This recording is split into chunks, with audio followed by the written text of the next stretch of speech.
ইবনুল মুবারক বলে, আমি আমার উটটাকে এনে তার সামনে বসায়া দিলাম। মহিলাকে বললাম, মা উঠে পড়েন, আমি আপনাকে আকসার পথে লইয়া যাই।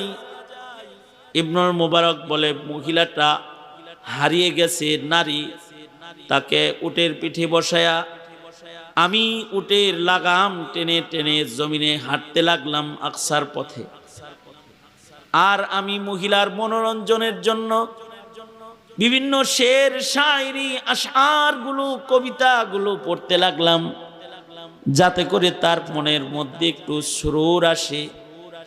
আশ্চর্য নারী আমার শের শায়রি শুনে আমাকে সতর্ক করে কয়, ফাকরাউ মা তায়াসসারা মিনাল কুরআন।